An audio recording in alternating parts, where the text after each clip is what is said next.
A forma como Deus chamou Moisés é muito bonita. Pô, dava para fazer uma pregação inteira só falando sobre a forma como Deus chamou Moisés. 3 coisas é interessante a gente notar na história de Moisés. Primeiro, Moisés não era um cara perfeito. Ele estava longe de ser perfeito. A prova disso é que a Bíblia conta uma vez que Moisés matou uma pessoa. Alguém aqui já matou uma pessoa? Sim ou não?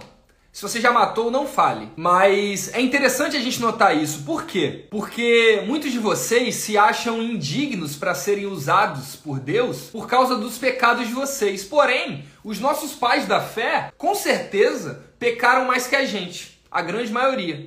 Abraão pecou bastante. Davi, só no pensamento, irmão. Davi pegou bastante, Moisés também. E veja, eu não estou falando isso para você pecar. Ah, então eu vou pecar, é isso aí. Não.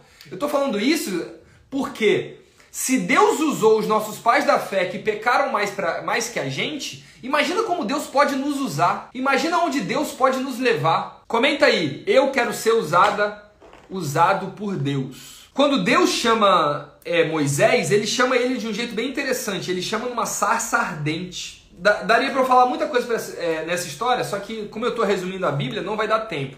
Mas basicamente, Deus chama Moisés para que Moisés lidere o êxodo de Israel. É por isso que o nome desse livro que a gente está lendo é Êxodo. Por quê? Porque Israel, no livro de Êxodo, saiu do Egito rumo ao deserto. Top? Então Deus fala isso para Moisés. Deus fala, ó Moisés, chega para o faraó e pede para o faraó libertar o povo de Israel. Aí Moisés vai lá. Ó Moisés aqui, ó. Moisés vai para o faraó. Isso aqui é o faraó.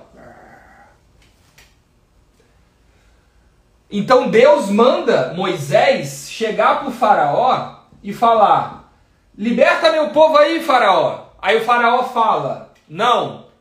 Aí Moisés volta de novo e fala, liberta meu povo, senão o meu Deus vai mandar pragas do Egito.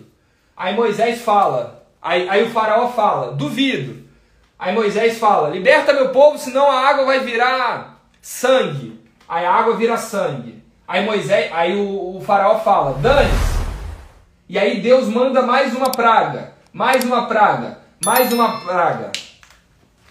Por que Deus manda as pragas do Egito? Vocês já pararam para pensar sobre isso? Preste atenção, na época do faraó, eles eram politeístas. Amém? O faraó mesmo, ele não era um governante normal, democrático. O faraó não foi eleito. O faraó era como se fosse um deus, tá ligado? Então, a forma como Deus deveria combater o faraó não era só transportando a galera de Israel. Deus deveria mostrar para o faraó e principalmente para o povo de Israel quem era o verdadeiro Deus. E por que ele mandou as 10 pragas do Egito? As 10 pragas do Egito era Deus destruindo e vencendo cada falso deus do Egito. Amém? Por exemplo, o Egito, eles idolatravam o rio Nilo. Eles achavam que o rio Nilo era um deus. Aí o que Deus fez? Deus transformou as águas do rio Nilo em sangue para mostrar para o povo de Israel e para Faraó qual era o Deus verdadeiro. E assim foi. É por isso que Deus manda um enxame de... É por isso que Deus manda praga,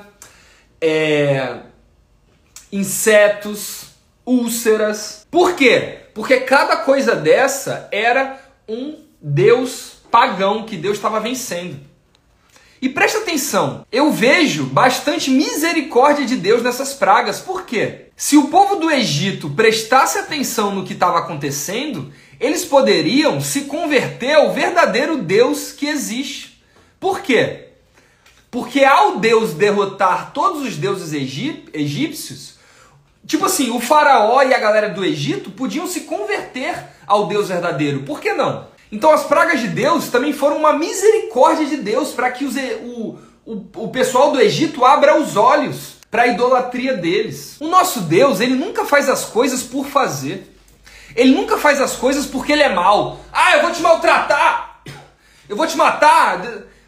Tudo que Deus faz tem uma raiz na misericórdia, no amor, porque Deus é amor. Uma coisa que muita gente não entende na passagem das 10 pragas do Egito é uma passagem que fala que Deus endureceu o coração do faraó. O que isso significa? E eu vou explicar isso de uma forma mais simples, porque isso é um assunto muito complexo. Mas basicamente, Deus estava usando a maldade do faraó para que ele seja glorificado. É como se Deus já visse no futuro que Faraó ia negar de qualquer jeito libertar o povo de Israel.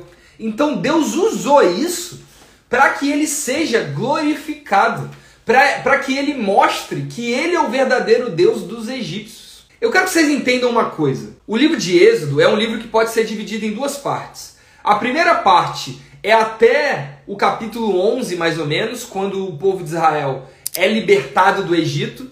E a segunda parte, que é a maioria do livro, é o povo de Israel no Egito, no deserto. Se o nome do livro de Êxodo é só sobre o êxodo do Egito, por que a maioria do livro de Êxodo o povo de Israel está no deserto? Vocês já pararam para pensar sobre isso? O livro de Êxodo se chama assim porque Deus quer libertar o povo de Israel não só do êxodo físico em que eles se encontravam no Egito, mas principalmente do êxodo espiritual. O povo de Israel, ele passou tanto tempo sendo escravo, o povo de Israel, ele passou tanto tempo idolatrando falsos deuses, que Deus precisava libertar eles não só fisicamente, mas espiritualmente e mentalmente também. Isso é muito louco, né? Preste atenção. A mesma coisa que Deus fez com o povo de Israel, Ele quer fazer com você. Ele quer te apresentar, Ele quer operar um êxodo na sua vida.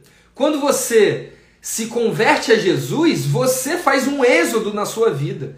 Você deixa de ir para lugares que você antes ia. Você deixa de andar com pessoas que você antes andava. Então, se converter a Jesus faz com que você tenha um êxodo físico, mas principalmente faz com que você também tenha um êxodo espiritual e mental. Antes de eu me converter a Jesus, eu era escravo da bebida, eu era escravo do dinheiro, eu era escravo do sexo, da pornografia. E assim como Deus libertou espiritualmente e mentalmente o povo de Israel, Ele quer fazer isso com você e comigo. Quando Deus manda as 10 pragas, Ele está vencendo os deuses pagões que o povo de Israel, infelizmente, achava que eram os deuses verdadeiros. Ou seja, ele está operando o êxodo espiritual. Deus precisava mandar as 10 pragas. Muita gente acha que as pragas do Egito, Deus não precisava. Para que fazer isso? O Deus do Antigo Testamento é muito violento. Não é violento, não. É você que não está entendendo. Se Deus não fizesse isso, se Deus não mandasse as 10 pragas, o povo de Israel não iria se libertar totalmente do Egito. Por quê? Porque os deuses do Egito estariam na cabeça deles. Eles teriam saído do Egito, mas o Egito não teria saído deles. É por isso que vocês precisam ter realidade espiritual. Não basta só ir para a igreja. Quando você só vai para a igreja, o êxodo que você tem é só físico. Você precisa ter contato com o mundo espiritual para você ter essa transformação espiritual também. Essa transformação que o povo de Israel teve.